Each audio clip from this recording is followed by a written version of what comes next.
So we're back to check out some of the most bizarre TikToks ever. All right, but remember, this is for entertainment purposes only.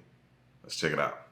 1972, I was asleep, and suddenly I heard a voice in my head that said, "Please come outside." That was 4:30 in the morning. The next minute was 7:30 in the morning, and I was standing in the yard, and I was looking up at an enormous spacecraft that was as big as my house. The only thing I remember is a bunch of us that were only lights gathering around the table and looking at maps. When Larry came running out of the house, it had vanished, and our marriage wasn't doing so well anyway. 1972.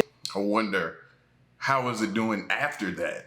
You know what I mean? How did the marriage go after that? Were y'all a success? Did it feel weird? Were you ever right after that? The question I have though is if you notice in a lot of abductions that we hear about, right? Oftentimes people don't seem to get hurt. Ever notice that? People don't always end up hurt or, you know what I mean? They're different afterwards, but who wouldn't be? They're different. They remember that time and they're never the same after that, but they're never hurt in a sense. And I've always wondered about that.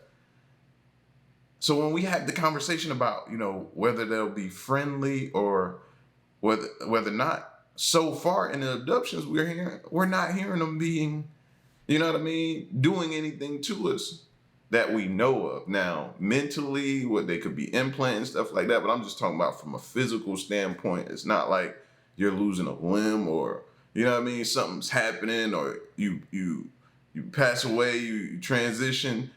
You're not hearing stuff like that. So I just thought that was kind of interesting. Top 5 most interesting theories why we haven't met aliens yet that'll blow your load. Also known as the Fermi paradox, which states that a universe as huge as ours should be absolutely brimming with life. Yet somehow we haven't ran into any yet. Unless you count those weird metal spheres that everyone's been seeing flying around lately. So first up, we got the zoo theory, which states that aliens see us as some sort of attraction to observe, and they've all collectively agreed to not touch us as some sort of galactic nature reserve program. Next, we got the great filter theory that all intelligent life just hits a point in their evolution in which they just end up dying in some sort of mass extinction. Number 3 is the great silence theory, in which aliens think they're so much better and smarter than us that we're not even worth their time. 4 is the rare earth theory, simply life is so super rare that it just doesn't exist anywhere else. I don't think that's very likely. Last 5 is the incubation theory, in which aliens are just standing down and standing by, waiting for civilization to get advanced enough so they could swoop in and enslave us into their own society. I don't know about you, but I just blew my load. Top 5 most interesting theories why we haven't met aliens yet that'll blow your You know me, I'm of the belief we've seen them. We just can't recognize them. That's the thing for me. I think we see them possibly every single day. We see them every single day and just don't know it. You could be just strolling through Walmart, picking up your regular toiletries and groceries and stuff and walk right past an alien and never even know. You know what I mean? But I'm definitely not of the theory that it's just us. We're alone. Out of everything he said, that's the one that cringes me the most because I just think that's naive. I don't think we're just in this huge galaxy in space. We're the only one? Nah. You'll never get me to submit to that theory.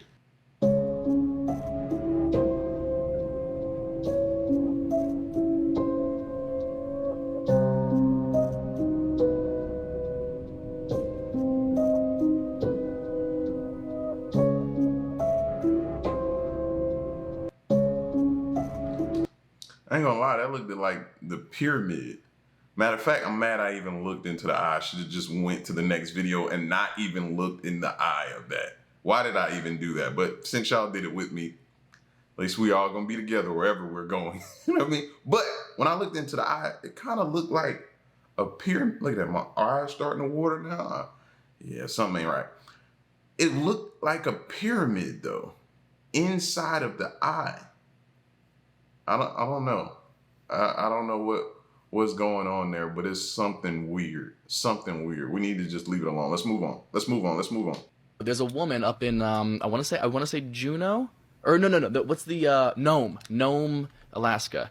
And back in the day, she was she became famous because she claimed aliens were basically like showing up and abducting her and stuff, right? That eventually her kid got abducted by aliens, or so that's the case, and they accused her of like killing the kid or whatever it may be. Like, obviously, nobody believes that this woman's son was abducted, or daughter was abducted by aliens. So it's not they made currently a movie. available in our Yeah, I country? think it's like in Canada. There's a woman up in I want to say Could you imagine that being blamed? Let's just entertain for a second, though, that there could be some truth to this. I don't know. I don't judge.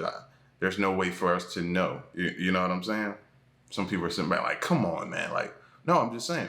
Think about it. If we're of the belief that we're going to one day see or be amongst or coexist with aliens, right? And they're already here and we don't know it. We have an idea, we speculate, but we don't know it. What if something's happening to somebody and someone else gets blamed for that murder or for that situation or for that incident? That's scary to me. That's scary to me. I can go throughout my life and live on the straight and narrow path, not do anything wrong. You know what I mean?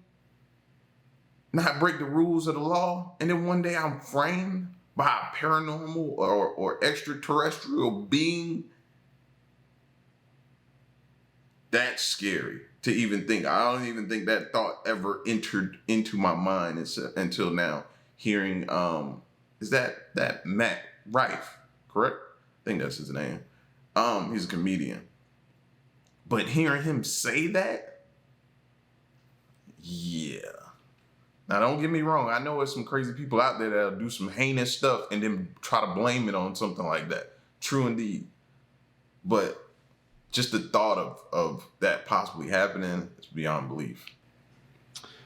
Suddenly, all I could see was a bright light through all of my windows, and at that exact same time, my car's power steering and the engine's electrical system, everything died, completely died. When I exited the vehicle, I rushed towards the front of the car, believing there was someone pointing a floodlight at us. I had some words to say to that man.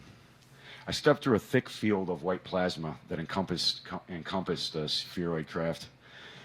As I turned to go inspect the craft, my wife opened the door, and she ran out towards the front of the car, and she was yelling, "Steve, no."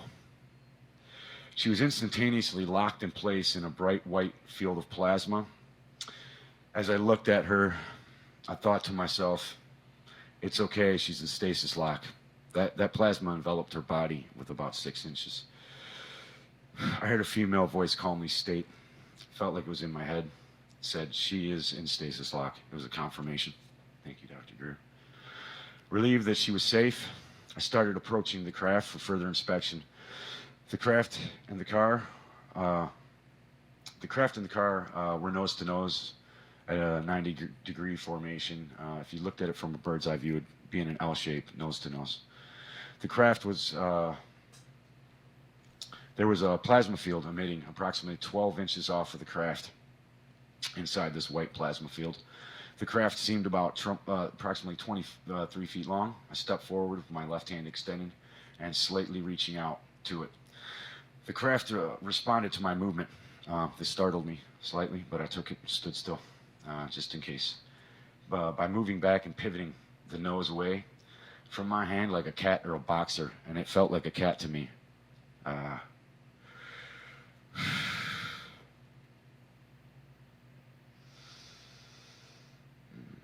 Okay, sorry, lost my place. The exterior looked like polished black onyx. As I approached the craft, I noticed ambient temperature, not hot or cold. I kind of leaned down and touched the craft, and as I swiped my hand up the craft's starboard side, also towards the front of the craft, it was as smooth as glass. However, when I drew my hand back towards me, it felt like shark skin or a cat's tongue. That was followed by a reaction. The reaction followed my hand, and as I Oh, it's slightly off here. So I'm gonna have to do this with my hands just to describe it for you. As you can see here in the picture, I put my hand on the craft like this, and I kind of push my head forward. I can't do it here because of the mic, but I wanted to swipe my hand up and look at it like I was planing a piece of wood. As I drew my hand back, that's when I felt this strange texture. It felt like tiger skin, or a shark skin, or like I said, a cat's tongue. As I drew my hand back, pixels jumped off the craft.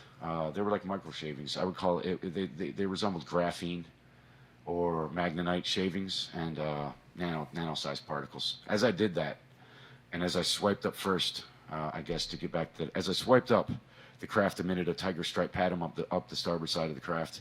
As I drew my hand backwards, the pixels popped up. And as I did, the craft purred. It bellowed through my body. I could feel it resonate my body cavity. And it was very intense. I felt like I was in contact with a living creature. Like, we've been hearing so many stories. First of all, salute to him for being brave enough to come up and tell his story. You could tell through the deep breaths and he lost his place, but you could tell he was gathering himself. This is one of those memories, man, that's he has to deal with for the rest of his life. You know what I mean? Along with dealing with how people view him for telling his story. So I commend him first and foremost for being brave to tell his story. What he says, Army Sergeant, not allowed at the 2023 UFO hearing. Why wouldn't he be allowed? See, these are the questions and different things we got to ask ourselves.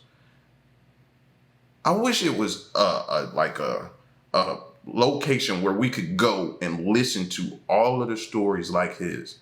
Get them in one central location. So if somebody wanted to look into this, they have one stop shop to go listen to all these different stories and compare. We've been hearing, and you can tell his story with the similarities of other stories we've heard in the past. Salute to him, man, for coming forward, bro. Coming forward, man. And this is part 2. So I guess we need to go look up and hear this entire thing out. There may be evidence of gold mining in southern Africa dating back over 100,000 years, according to Zecharia Sitchin's book, Genesis Revisited. This theory was posited by archaeologists and anthropologists who, in the 1970s, were tasked to dig through these ancient mines looking for gold for modern-day mining corporations. As interesting as that already sounds, this next part sounds like it's straight out of a Hollywood movie about robots versus humans in the future. Regarding the most ancient gold mines of southern Zimbabwe, Zulu legends hold that they were worked by artificially produced flesh and blood slaves created by the first people. These slaves, the Zulu legends recount, went into battle with the Ape Man when the Great War Star appeared in the sky. Now, I don't know about you, but what this book seems to be saying is that over 100,000 years ago in southern Africa, civilizations had ideas and possibly technologies that are considered fantasies of the future. Maybe we need to rethink what we mean by the word ancient, as it is possible we are rediscovering things already known over 100,000 years ago. Like and follow for more. Thank you. Do you need to hear it from somewhere else? I've been screaming this from the mountaintop, and so have a lot of you guys. We've been echoing the same sentiment she just stated. Is it possible that we haven't advanced technology? We are rediscovering and redoing everything that was done in ancient history. Is that possible? Oh, she's really put the battery in my back with this one. Because this is what we've been talking about, man.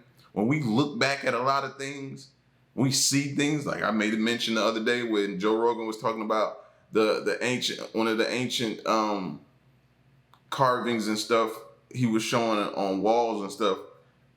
One looked like they had on a watch. We saw that, right? Talking about how different structures were built back then. Talked about that, still haven't figured that out. Technologies they could have possessed.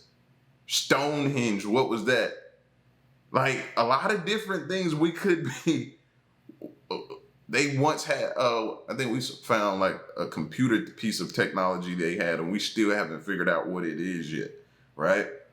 It's a lot of things that point to they were way more advanced and could have potentially been way beyond us. Just look at the pyramids, bro. How did that get done?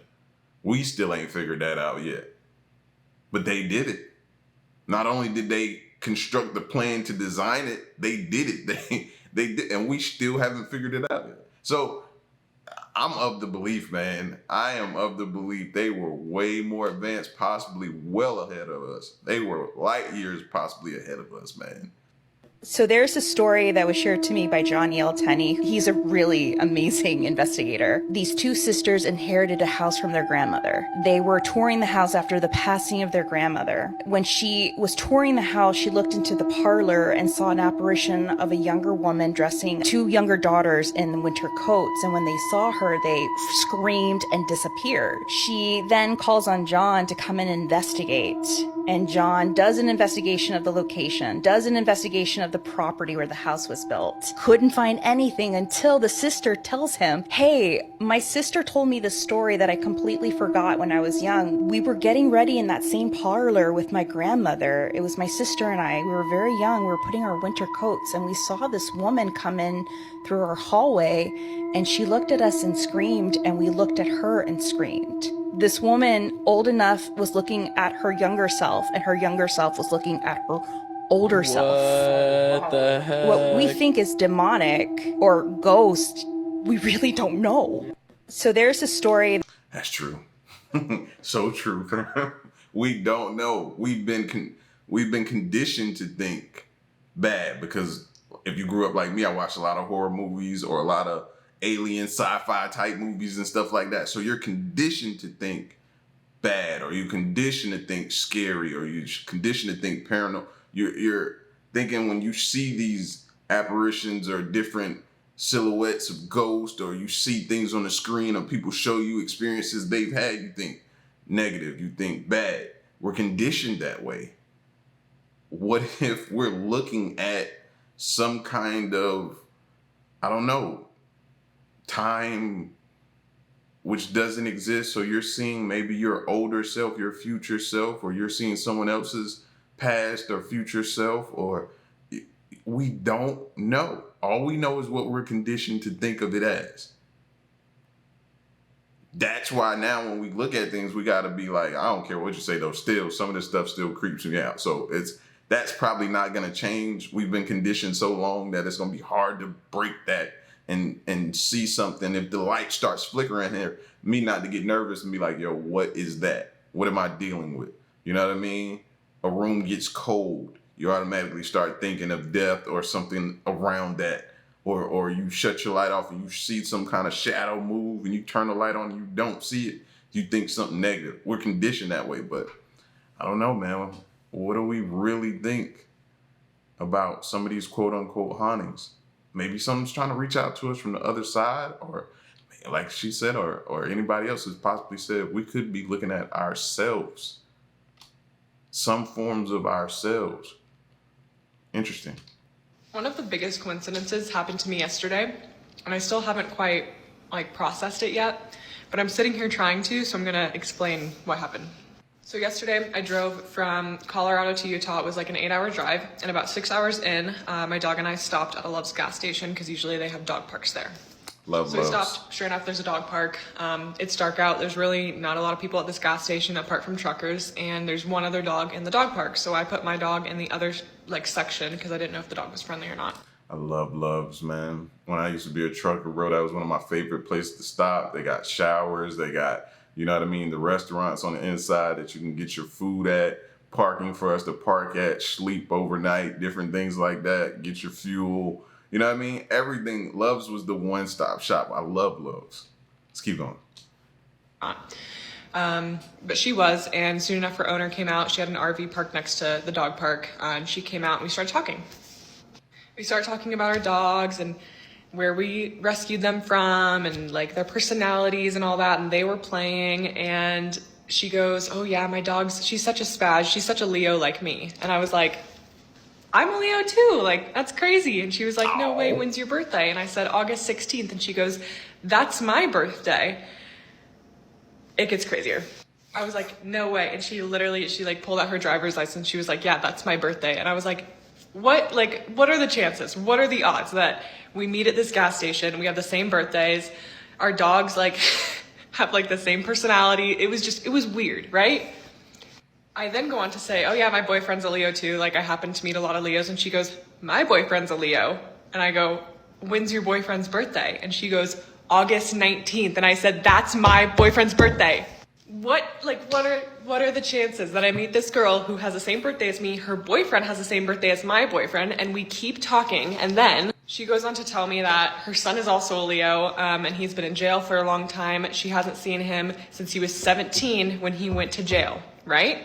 I asked when her son's birthday was. She said August 9th. My sister, who passed away when she was 17, her birthday was August fucking 9th. At this point, I honestly don't know what this means. We kept talking for another 20 minutes. She was headed to Seattle. She was super cool.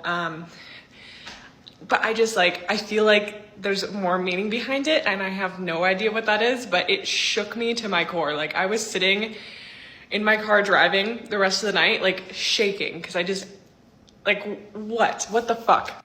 Anyway, if you're a very spiritual person and you know what this means, please tell me, because I have not been able to stop thinking about it for the past 12 hours. So, thank you. Isn't that called divine timing or something like that? Y'all were supposed to meet. Y'all were supposed to cross paths. This was supposed to happen. That many similarities, that many, you know what I mean? That many things y'all have in common and that are the same, which is scary, by the way. I'd have kind of froze up and tensed up. I'd have thought you were stalking me and you figured out all my information just to make sure that it matched. So I don't know. But what do you do in that situation? Do you exchange information and keep in touch because you may believe that it's divine timing? Do you? That's where I'm at a loss for words at. They were supposed to encounter. If all of this is true, they both have that many things in common. They were supposed to cross. How do you just go about your separate ways, or are you just supposed to link with that person and exchange information and never question the universe or something like this happening? I would, yeah, I would have been shook. I don't blame her for bringing that to TikTok and talking about that and expressing that story. That's one for the books right there. Seriously, y'all get at me in the comment section, man, and let me know what would y'all have done. I don't know what I would have done, bro. I'd have probably had to go take another shower and wash that off of me. I don't know, man. All right, but y'all leave a like, man, share the video, and stick around and stay tuned to the next set of bizarre, crazy things we see on TikTok, man. I'm out. Peace.